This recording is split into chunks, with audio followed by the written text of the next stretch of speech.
Olá, irmãos! Estamos aqui ao vivo com mais um estudo do Apocalipse, mais um podcast. Nós estamos tratando o Apocalipse 15, a primeira parte até o versículo 6. Nós já lemos e agora nós vamos ler os primeiros dois versículos, que é do 5 e o 6, e a gente vai trabalhar aí, vamos tentar ver o que a gente pode trazer a respeito do que está dizendo aqui. E depois disto, olhei, e eis que o templo do tabernáculo do testemunho se abriu no céu. E os 7 anjos que tinham as 7 pragas saíram do templo, vestidos de linho puro e resplandecente, e cingidos com cintos de ouros pelos peitos. Irmão Ricardo Maciel. Amém, amém. Muito legal essa parte. E isso vai conectar com aquilo que a gente colocou na última live. O pastor Grayson trouxe aqui a questão do pano azul. Pano azul que cobria a Arca da Aliança. E muito interessante, porque quando tira o pano azul, a Arca ela é exposta. E aqui a gente tem um outro prisma de entendimento que vai nos ajudar. Se vocês aí assistiram a live anterior, com certeza vocês vão entender também essa questão. Está escrito assim: abriu-se no céu. E aqui a palavra céu é ouranos. Quando eu olhei aqui o dicionário Strong, ele mostrou a seguinte definição de ouranos: espaço arqueado do firmamento, com todas as coisas visíveis. Atmosfera, região onde estão as nuvens, aquilo que é visível, sol, lua, estrela. E se nós passearmos pelas escrituras, essa palavra ouranos também ela é genérica, ela vai tratar também de regiões celestiais, além daquilo que é visível. Mas aqui, quando nós olhamos que abriu-se no céu e foi possível visualizar aí o tabernáculo do testemunho, eu vou associar com essa primeira camada celestial visível aos olhos humanos, onde nós temos ali esse pano azul arqueado, como diz o dicionário Strong, e possível enxergar além dessa atmosfera, algo que João teve essa visão, e isso vai relacionar muito com o que o Senhor quer mostrar para os teus servos nesses últimos dias, a revelação daquilo que Ele quer para os profetas, anunciar os segredos aos seus servos, os profetas, que vem do alto, e do alto os profetas vão ter o discernimento e vão profetizar as coisas do Senhor. Nós vamos associar essa questão do tabernáculo do testemunho, que a palavra no grego é skene martyrion. Essa palavra nós vamos encontrar lá na ministração de Estevão, antes dele sofrer o martírio. Ele vai falar da seguinte maneira, Atos 7:44. O tabernáculo do testemunho estava entre nossos pais no deserto, como determinara aquele que disse a Moisés que o fizesse conforme o modelo que tinha visto. Olha só que interessante. Aqui, Apocalipse 15, versos 5 a 8, verso 5 que nós estamos vendo, vai tratar do original. Vai ser aberto a região celestial Ouranos, e aí será possível enxergar o tabernáculo do testemunho original que Deus mostrou para Moisés. Porque o tabernáculo de testemunho que Moisés transmitiu é cópia. E aí, Hebreus também trata disso. Hebreus 8, do 1 ao 5, diz assim: temos um sumo sacerdote, apontando para Cristo, que se assentou à destra do trono da majestade nos céus, como ministro do santuário e do verdadeiro tabernáculo. Então, esse tabernáculo do testemunho de Apocalipse 15, ele é o verdadeiro, ele é o original. E continuando, que o Senhor erigiu, o próprio Senhor erigiu, não o homem. O próprio Senhor erigiu esse tabernáculo, os quais ministram em figura e sombra das coisas celestes, Aqui a palavra celestes já não é Uranus, é eporâneos. Eporâneos, no dicionário Strong, vai associar com algo além, uma região celestial superior. A habitação de Deus, está escrito assim no dicionário. Então, esse tabernáculo original e verdadeiro, ele se encontra acima, algo superior, algo que o próprio Senhor erigiu. Assim como foi Moisés divinamente instruído quando estava para construir o tabernáculo, para fazer todas as coisas de acordo com o modelo que foi mostrado no monte. E aí, Hebreus 9, do 11 ao 12, vai relatar o seguinte, que veio Cristo como sumo sacerdote dos bens já realizados, mediante o maior e mais perfeito tabernáculo, não feito por mãos, quer dizer, desta criação. Então, existe um tabernáculo verdadeiro, e esse tabernáculo é apresentado para João na visão de Apocalipse 15. Uhum. A questão toda aqui que nós estávamos discutindo antes, conversando, né? Antes a respeito disso, é que acaba dando um gatilho na nossa mente de acabar pegando aquela espiritualidade de nós somos o templo, né? E esse é um perigo, porque nós, como o irmão Ricardo acabou de falar, nós precisamos separar as coisas, né? Porque assim, nós somos sim o tabernáculo, o pastor Igor também até comentou, olha, nós fomos entronizados nas regiões celestiais, né? Só que de fato, literalmente ainda não, mas pelo sangue de Cristo nós temos acesso a essas regiões. Então, quando a gente vê lá em Apocalipse 11, ó, médio santuário, vê os adoradores que se achegam lá, é desta forma, não que literalmente nós estamos lá. E também não que literalmente alguém vai lá no céu medir o santuário, não é isso, entende? Mas o texto ele quer nos revelar muito além disso. E aí a questão toda que está trazendo aqui são esses anjos, né? Porque quando a gente vê anjos, a gente acaba fazendo uma comparação em pensar assim, tá, mas não são os anjos que vão chegar aqui e deliberar as pragas ou os flagelos. Não são os anjos propriamente dito, mas eles estão avançando. E até uma informação importante que o pastor Igor trouxe, e eu achei assim, não tinha pensado nisso. A gente acaba traduzindo todos os 7, né? 7 anjos das 7 igrejas, os 7 últimos anjos dos flagelos e tal, e achando que é tudo mesmo. E não necessariamente é. A gente não tem essa informação inteira, mas a palavra de Deus não diz que são os mesmos anjos, né? Por outro lado, a gente também faz uma comparação que a ação desses anjos, com certeza, é interligada com a igreja. A gente vai trazer isso, por quê? Porque a igreja que está avante da batalha, mas recebendo o Espírito, né? Aquele último Espírito que será derramado com a chuva serôdia nos últimos dias. O irmão Ricardo ele foi bem feliz, né, nas palavras dele, mostrando ali que existe um tabernáculo literal no céu. Existe esse tabernáculo e está lá. Esse foi um modelo feito, né, por Moisés. Moisés olhou para aquele tabernáculo, e não somente o tabernáculo, o escritor aos Hebreus também fala sobre os seus utensílios. Então, até os utensílios que estão no tabernáculo é tudo o verdadeiro, não feito por artífice humana, mas divina, e esse Moisés o fez. E fez o modelo, né? Aliás, ele viu o modelo e fez aqui na Terra. Perfeito. Aí nós vemos esse templo também, de novo, sendo o templo no céu, tá? Porque é como o Wagner disse, nós também somos templo, tá? Claro, nós também somos templo, mas existe um templo no céu, perfeito?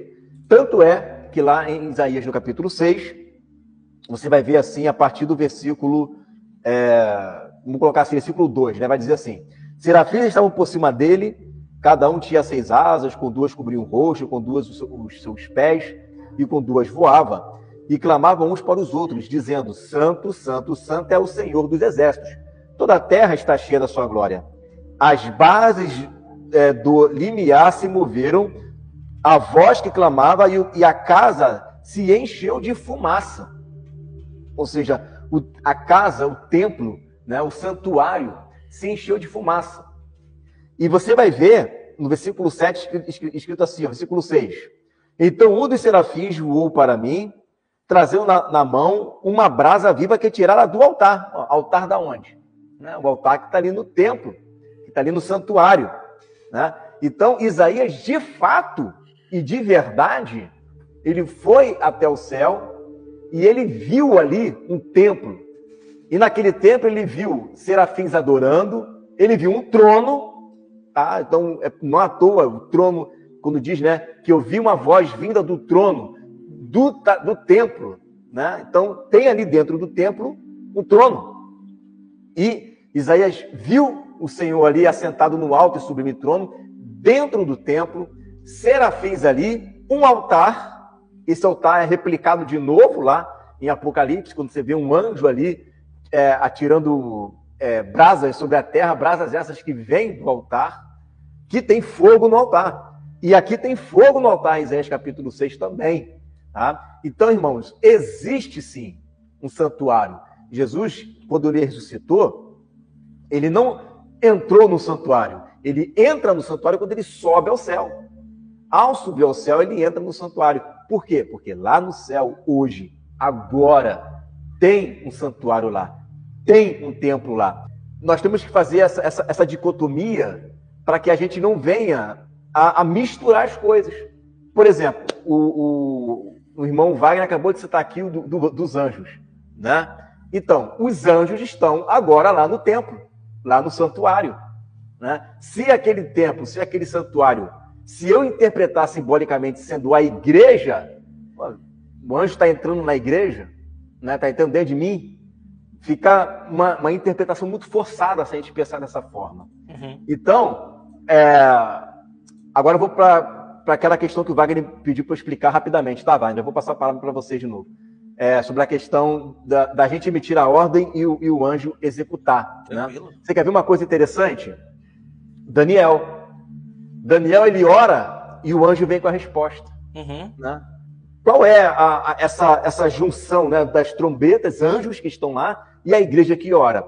A igreja que ora, a igreja que intercede, a igreja que serão as duas testemunhas, na medida em que ela profetiza, o anjo, ele é acionado, vamos colocar assim, ele é acionado, porque a nossa oração faz com que haja movimentação no céu. Afinal de contas, os anjos foram criados para nos servirem, né? Eles estão ao nosso serviço. Então, você veja como que a igreja, a dimensão que a igreja vai estar na última semana, Daniel, é uma dimensão tão poderosa, mas tão íntima de Deus, que a própria Bíblia, em Apocalipse 11, ela mostra isso, né? Que vamos ferir a terra quantas vezes nós quisermos. Né? Justamente por quê? Porque há uma sintonia muito plena, assim como o filho tinha com o pai. Nós temos também, justamente por causa da chuva ceruja, que vai proporcionar esse amadurecimento da igreja, né? A ponto de a gente conseguir ficar tão ligado, mas uma conexão tão perfeita com o pai, que é só a gente emitir a ordem e os anjos vêm e obedecem. Olha que maravilha, né? Que vai acontecer nesses dias. Depois olhei, eis que o templo do tabernáculo do testemunho se abriu no céu, e os 7 anjos que tinham as 7 pragas saíram do templo. Então, isso eles estão saindo literalmente lá do céu, vestidos de linho puro e resplandecente, e cingidos com cintos de ouro pelos peitos. Essa representação aqui, até a gente estava conversando com o irmão Ricardo, é uma representação exatamente da vestimenta do sumo sacerdote, né? É uma vestimenta pura. E quando a gente vai fazer uma busca na palavra de Deus a respeito do linho puro, a respeito do resplandecente, né? A gente consegue ver que essas são exatamente as vestimentas que a igreja vai ter quando ela for glorificada. Apocalipse 19:8 vai dizer assim: foi-lhe dado que se vestisse de linho fino e puro, resplandecente, porque o linho fino são os atos de justiça dos santos, né? E 19:14 diz: e seguiam os exércitos no céu em cavalos brancos, e vestes de linho fino, branco e puro. Então, o que está nos mostrando aqui? Que o nível de santidade, exatamente o que o pastor Igor trouxe, o nível de santidade da igreja vai ser similar nesse momento. E por outro lado, já mostra que realmente estes são os marcados, esses são os selados pelo lado de Deus, né? De fato, eles não estão vestindo linho puro naquele momento e não estão com cinto de ouro. Mas eles já estão selados. Isso daí vai demorar o quê? uma semana, 3 anos e meio no máximo, para eles receber de fato isso, né? Porque nesse momento eles estão ali vestindo pano de saco. Mas você vê que a referência é a referência dos atos de justiça dessa igreja. Então é como se os anjos eles fossem cooperadores da igreja nesse momento. Eles estão caminhando para que as 2 testemunhas cumpram a missão que elas precisam cumprir. E esse é o momento. Por isso que eles recebem, é como se eles recebessem uma autoridade de Deus para sair ao campo de batalha nesse momento. Bom, legal. É interessante a gente associar esses seres celestiais como essas características. Por exemplo, os 24 anciãos. No Apocalipse 4, verso 4, fala que eles estão vestidos de branco. Uhum. E tem coroas de ouro. E vai representar o quê? Características reais, de realeza, porque tem coroas. Estão vestidos de branco. Quando nós olhamos aquele anjo que toma o incensário na mão e vai lançar sobre a terra, ele está relacionado com uma função sacerdotal que vai nos convidar a meditar nos sacrifícios diários, sacrifícios de tardes e manhãs, porque o sumo sacerdote ele tinha essa responsabilidade na lei de reparar, de estar colocando em manutenção os elementos ali de ouro, a menorá, também o incensário, o altar de incenso. Então é convidativo. Então os elementos que nós encontramos nestes seres, eles nos convidam a meditar nas escrituras, e isso vai associar com as características que a própria igreja também exerce hoje pela fé, mas em completude, quando de fato eles tomarem a posição de reino sacerdotal. Por isso que nós encontramos no Apocalipse estes elementos que vai associar com a realeza, que vai associar com ofícios sacerdotais, que vai nos ajudar a entender aí também a função da igreja. Interessante, né? Olha só, e os 7 anjos que tinham as 7 pragas saíram do templo. Quem é que tem acesso ao templo, ao santuário do interior dele? São os sacerdotes. Uhum. Né? E aí você vai ver vestimentas, linho puro e resplandecente, cingidos com cintos de ouro pelos peitos. Aí você vai ver o seguinte, né? Que essas vestes que a gente percebe aqui, de linho puro, né? Isso são vestes que a gente observa sacerdotais, né? São vestimentas sacerdotais. Você não vê, eu pelo menos não encontrei, né? Nenhum outro anjo que tenha as mesmas vestimentas que ele, né? Então, é como você falou, remete à igreja. Eles representam a igreja. E por isso eles têm funções sacerdotais. É uma coisa misteriosa isso, né? É misterioso isso daí. Como que pode, né? Anjos eles não são sacerdotes, mas eles estão... É como se fosse Davi, né? Davi não era sacerdote, mas pôde entrar lá no templo e comer dos pães, né? Parece uma concessão divina para aqueles anjos que estão ali. Da mesma forma, os serafins que estão lá dentro. Então, a gente vai ver um outro exemplo, também o irmão Ricardo citou, tem a ver com os 24 anciãos.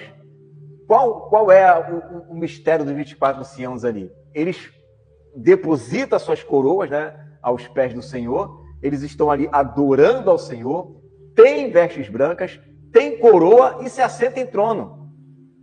Quem é que ia no templo adorar ao Senhor, que simboliza esse número 24 aí? São os 24 turnos de adoração, né?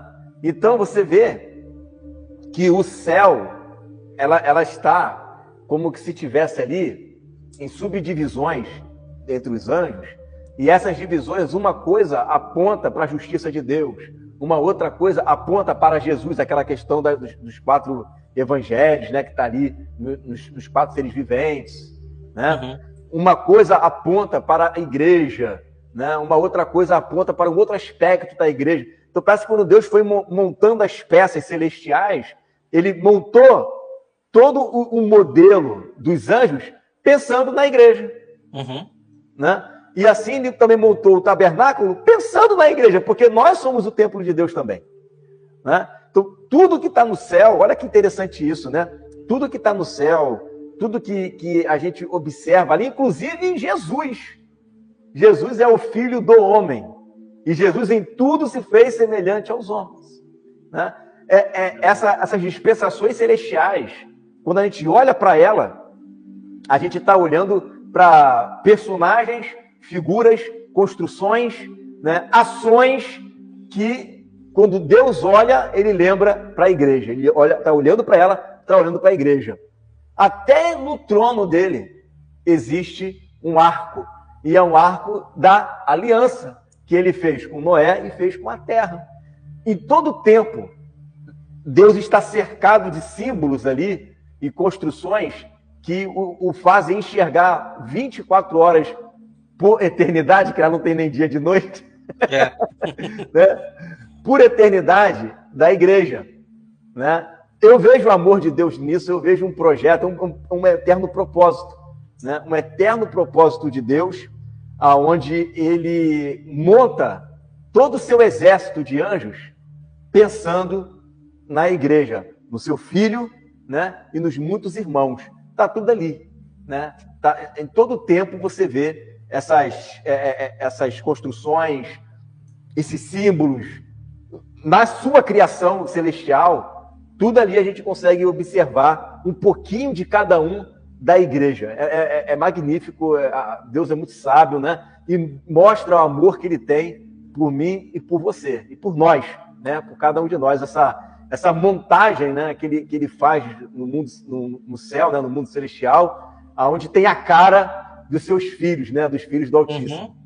Um dos 4 animais deu aos 7 anjos 7 taças de ouro, cheias da ira de Deus, que vive para todo sempre.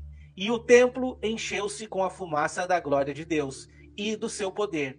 E ninguém podia entrar no templo até que consumassem as 7 pragas dos 7 anjos. Então você veja que são anjos, eles não tinham, né, essas taças nas mãos, eles são responsáveis pelas últimas pragas e ele sai do santuário. Né? Ele sai desse templo. Você veja como que o céu está interagindo. Esses querubins, não, esses seres viventes, né? Esses seres viventes aqui, eles são interessantes porque são eles que chamam, nós já estudamos sobre isso, está lá no início, lá no Apocalipse 6, são eles que chamam os cavalos. Isso. Né? E cada ser desse, cada cabeça, né? O boi chama um, a águia chama outro, um homem chama outro, e o leão chama outro. Interessante isso, né? Cada um tem uma função específica e chama mesmo para aterrorizar a terra. Seres de adoração, hein? Eles param de adorar por um momento, porque eles estão ali dia e noite. Santo, santo, santo é o Senhor Deus Todo-Poderoso, aquele que era, que é e que há de vir. Santo, santo, santo é o Senhor Deus Todo-Poderoso, aquele que era, que é e que há de vir. E eles param de adorar para começar a lançar as pragas e os cavalos sobre a terra. E um desses seres viventes, ele entrega 7 taças. Daí você vê uma certa hierarquia também, né? Tanto é que dizem, né, tradicionalmente, que são querubins, serafins, arcanjos, né? E os anjos ali. Bom, eu não posso confirmar isso, tá? Mas tradicionalmente seria essa a hierarquia. Os querubins acima dos anjos. Até porque Satanás era um querubim, né? Ele era um querubim.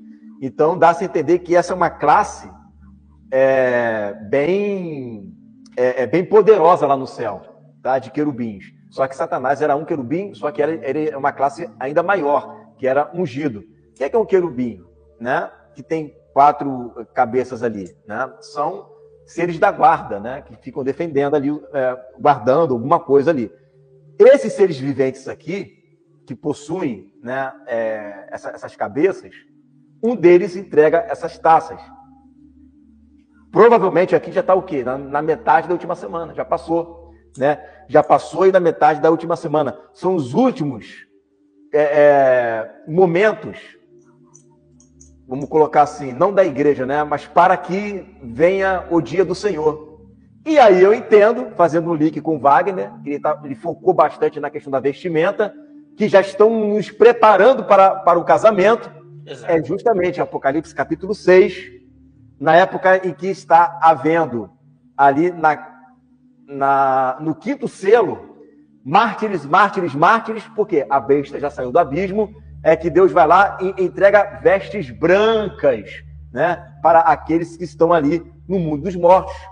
É um momento de santidade. Até no mundo dos mortos, eles estão sendo vestidos de vestes brancas. Tá? Então, essa passagem aqui está mostrando que está acontecendo, vai acontecer algo, e está acontecendo algo já na metade da última semana. Isso aqui já é a metade da última semana. Por que eu sei disso? Porque as taças elas começam a ser derramadas quando a besta se levanta. Não à toa, nos versículos anteriores, né, foca um pouquinho nisso. Foca como? Os vencedores da besta. Né? Aí parece que ele está falando dos vencedores e volta lá atrás no tempo. Exatamente. Antes de vencer a besta. Né? Mas por que ele está mostrando isso? Ó, tá vendo aqui os vencedores?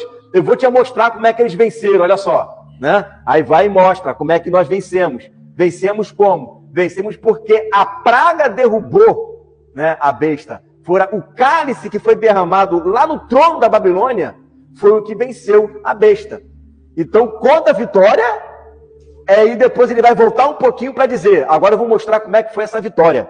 Né? E aí vai e fala sobre o começo, né, da derrocada do inimigo, né, da besta, através dessa liberação dos seres viventes, entregando a esses 7 anjos, né, as 7 taças. Quando a gente estudou ali o capítulo 5, né, os irmãos podem voltar um pouquinho ali, lá não sei o número do podcast, mas quando você procurar lá pelo capítulo 5, você vai encontrar, até o pastor Igor participou com a gente deste, e lembra que a gente tratou lá, irmão Ricardo, Ezequiel 1, né, que fala ali da visão das 4 rodas, e o que tem ali? Tem os 4 seres viventes, né, ali aparecendo, e o interessante é que eles, para onde eles olham, aonde eles olham, eles estão focados só naquela direção. Leste, oeste, norte e sul, e eles estão junto, interligados. E aonde quer que eles vão, as rodas vão junto, né? Porque o espírito dos seres viventes estava nas rodas. Olha só que interessante. E quando a gente vai lá para Apocalipse 5, o que a gente vai ver lá? Quando está falando dos 4 seres viventes, os 24 anciões, também estão lá os 7 espíritos do Senhor, que são enviados por toda a terra. Então, é isso que faz a gente conectar com os primeiros textos que a gente trouxe. Que essa ação de Deus de enviar os anjos com as taças vai sim culminar com a igreja. Então vamos lá, ó. E o templo encheu-se com a fumaça da glória de Deus e do seu poder, e ninguém podia entrar no templo. Olha aí, como é que não tem como eu simbolizar isso, né? Não. E ninguém podia entrar no templo até que se consumassem as 7 pragas, ou seja, as taças. Né? Quando se consumir a taça, aí Jesus volta. Olha que interessante, gente. Preste atenção nisso aqui. Isso aqui é muito interessante. Vamos lá. Versículo 8 é um versículo incrível. Olha só. O templo se encheu com fumaça. Ponto. Isaías capítulo 6. Quando Deus ele vai dar a ordem para que Isaías ele venha profetizar contra Israel, o templo também se enche de fumaça. É a mesma coisa. Né? Se enche de fumaça, os umbrais começam a tremer ali. Né? Por quê? Agora Moisés está incumbido de falar contra o povo, chamar o arrependimento e também fala sobre castigo de Deus. Ponto. Ok. Aí diz assim, ó, ninguém podia entrar no templo. Ninguém pode entrar. Não significa que ninguém pode sair. Tem gente lá dentro ainda. Como é que você sabe que tem gente lá dentro? Porque em Apocalipse capítulo 14, no final, no dia do arrebatamento, sai um anjo de lá de dentro do templo com uma foice na mão. Né? Então, não pode entrar. mas quem está dentro pode sair. Tá? E aí, ó, não pode entrar no templo significa o quê? Que vai chegar um momento em que vai ter gente entrando novamente no templo. Né? Vai chegar um momento em que vai entrar no templo. Só que só pode entrar no templo novamente depois que acabar as pragas. Acabou a praga, aí você tem que estar estudando com a gente para entender isso, né? Acabou a praga, 7ª trombeta, a igreja é glorificada, e você já estudou conosco que nós vamos, né, ter acesso ao céu. E aí já não tem mais fumaça, e nós teremos acesso ao templo. Olha que interessante, né? Então, quando tiver na última semana de Daniel, na metade da última semana, o templo se enche de fumaça, ninguém pode entrar, acabaram-se as pragas, está liberado para entrar. Quem é que vai entrar no templo? Quem é que vai ter autonomia para poder entrar lá no templo? Se Apocalipse, acho que é, deixa eu ver aqui, senão eu não quero adiantar o assunto, mas fala da grande multidão. Acho que nós já lemos isso, né? E que ele serve dia e noite no seu santuário. Uhum. Já passamos por esse texto? Já lemos. Já. Ele serve dia e noite no seu santuário. Dia e noite para o nosso tempo, mas lá no céu não tem dia e noite. Significa que existem turnos de serviço de adoração. Né? Então, esse versículo aqui, ele é chave para dizer o seguinte, Apocalipse 15:8 é um versículo chave. Primeiro, o templo vai continuar existindo. Segundo, vai ser liberado acesso ao templo, a esse santuário. Tá? E terceiro, a igreja vai entrar quando? Vai entrar quando acabar as pragas, né? E apagar a fumaça, e vai ser liberado o acesso para a igreja começar a ter os seus turnos de adoração, os seus turnos de serviço também no santuário celestial. Não à toa, foi visto no céu um grande sinal, e é a igreja em cima do mar de vidro. Então a igreja terá, sim, acesso ao céu, e quando acabar as pragas, será liberada a entrada nesse santuário.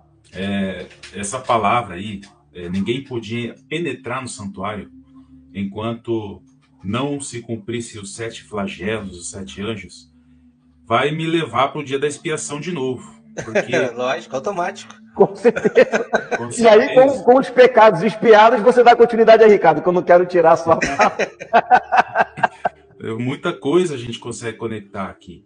Então, Levítico 16 trata especificamente do dia da expiação.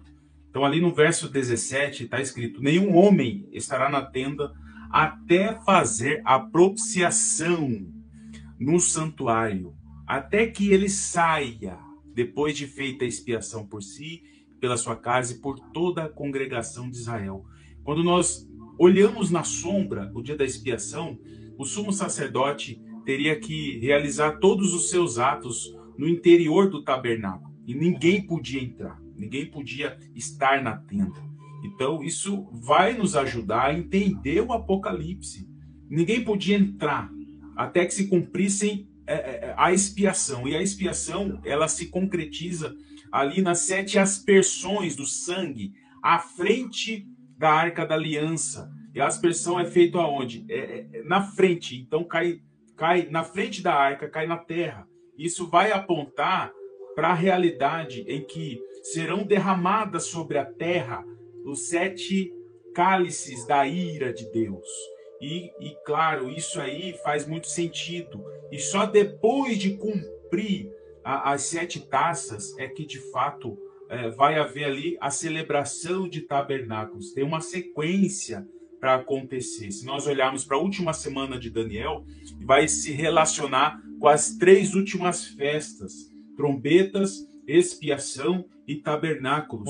Notando que Levítico 16 fala que quando o sumo sacerdote cumprir os seus atos no interior do tabernáculo, ele volta, ele sai ao encontro com o povo que está lá fora, aguardando o sumo sacerdote. E aí tem tabernáculos. Então faz muito sentido olharmos para as solenidades bíblicas e vai nos ajudar demais a esclarecer os eventos do Apocalipse. Faz muito sentido isso. E isso aí, para nós, é muito importante analisarmos a magnitude desses flagelos sendo lançados sobre a terra.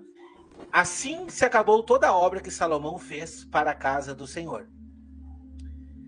Então trouxe Salomão as coisas que seu pai Davi havia consagrado, a prata, o ouro e todos os objetos, e pôs entre os tesouros da casa de Deus.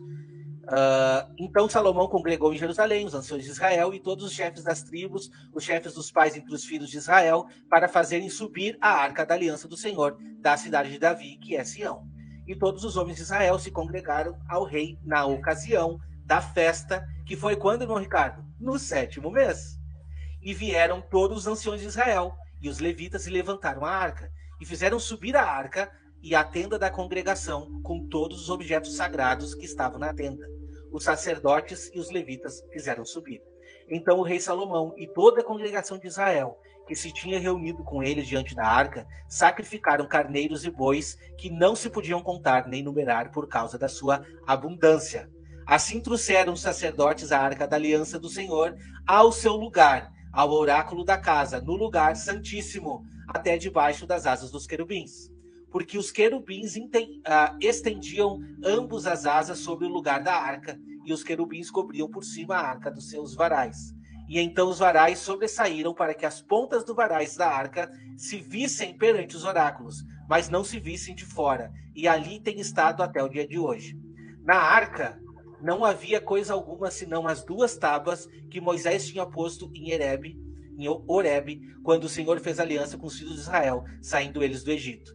E sucedeu que, saindo os sacerdotes do santuário, aqui que é o ponto-chave, tá? Porque todos os sacerdotes que ali se achavam se santificaram, sem respeitarem as suas turmas. Na verdade, a tradução aqui, sem respeitarem os turnos sacerdotais, que foi o que o pastor Igor trouxe ali, sobre os turnos sacerdotais, né? Então, neste momento, todos eles se santificaram, porque era um momento ímpar ali. E os levitas, que eram cantores, todos eles, de Asaf, de Emã, de Jedutum, dos seus filhos e de seus irmãos, vestidos de linho fino, com símbolos, com saltérios e com harpas, estavam em pé para o oriente do altar, e com eles até os 120 sacerdotes que tocavam trombetas. E aconteceu que quando eles uniformemente tocavam as trombetas e cantavam para fazer ouvir uma só voz, bendizendo e louvando o Senhor, e levantando eles a voz com trombetas, símbolos e outros instrumentos musicais, e louvando ao Senhor, dizendo: porque ele é bom, porque a sua benignidade dura para sempre. Então a casa se encheu de uma nuvem, a saber, a casa do Senhor se encheu de fumaça, e os sacerdotes não poderiam permanecer em pé para ministrar. Por quê? Por causa da nuvem, porque a glória do Senhor encheu a casa de Deus. Vocês conseguem ver a mesma referência? Aquela sombra está nos revelando esse momento do que vai acontecer. O que nós temos? Nós temos o momento exato, o 7º mês, né? Que tudo se desencadeava no 7º mês. Primeiramente trombetas, e aí depois expiação, e aí quando terminava a expiação, tabernáculos. Então nós temos esses aspectos. Nós temos a purificação dos sacerdotes. E o que nós temos mais ali? Nós temos o lugar santíssimo se enchendo da glória de Deus. Exatamente o que os textos estão nos mostrando. Então, quando Deus desenhou a sombra e mandou fazer aquele modelo que a gente trouxe para vocês, não era para bonito. Não é para bonito, é para nós entender aspectos vindouros. Deus estava desenhando todo o processo que nós iremos ainda passar. Sabe? Por isso que a gente sente alegria. Nós estamos aqui, eu, o pastor Igor, o irmão Ricardo, tem o pastor Pedro, o irmão Wagner, todos os irmãos que participam com a gente aqui. Eu acredito que cada um de nós, o nosso primeiro contato com esses simbolismos e com a representação de todas as sombras, todos ficamos maravilhados. Porque aquele Deus que por muito tempo estava distante, nossa, sim, eu vou orar para Deus, eu vou me achegar lá, mas será que Deus me responde? Daqui a pouco tu vê esse Deus desenhando um plano para você. E ele mostra na tua cara e diz assim, cara, isso daqui não tem como ser um ser humano que foi lá e escreveu isso, porque é muito perfeito. Isso é muito perfeito, não tem como, que nem diz assim, não, a Bíblia é um livro que homens escreveram. Lógico, inspirado por Deus. Inspirado e iluminado por Deus. É o livro mais vendido. É o livro mais antigo. É o livro mais atual. E é o livro que jamais vai ser substituído por outro em número de venda, em qualquer coisa. Sabe? As pessoas não acreditam na palavra de Deus porque não conhecem a Deus. Por isso que a palavra diz, conheçamos e prossigamos em conhecer ao Senhor. Quando diz que Jesus é a palavra, está dizendo assim, ó, vem me conhecer. Vem pesquisar, vem conhecer, vem entender um pouco do meu plano. Sabe? Então tudo aquilo que é um pouco abstrato, misticismo, se torna palpável a nós. E eu não sei vocês, mas eu fico maravilhado. Fico assim, cara, como pode? Como pode? A gente está tendo um pedacinho do deslumbre do que é conhecer a Deus e o seu plano. Sabe? Só que a gente vai ter uma oportunidade de conhecer face a face. E é nessa esperança que eu me espelho, nessa esperança. É por essa esperança que eu luto todos os dias, sabe?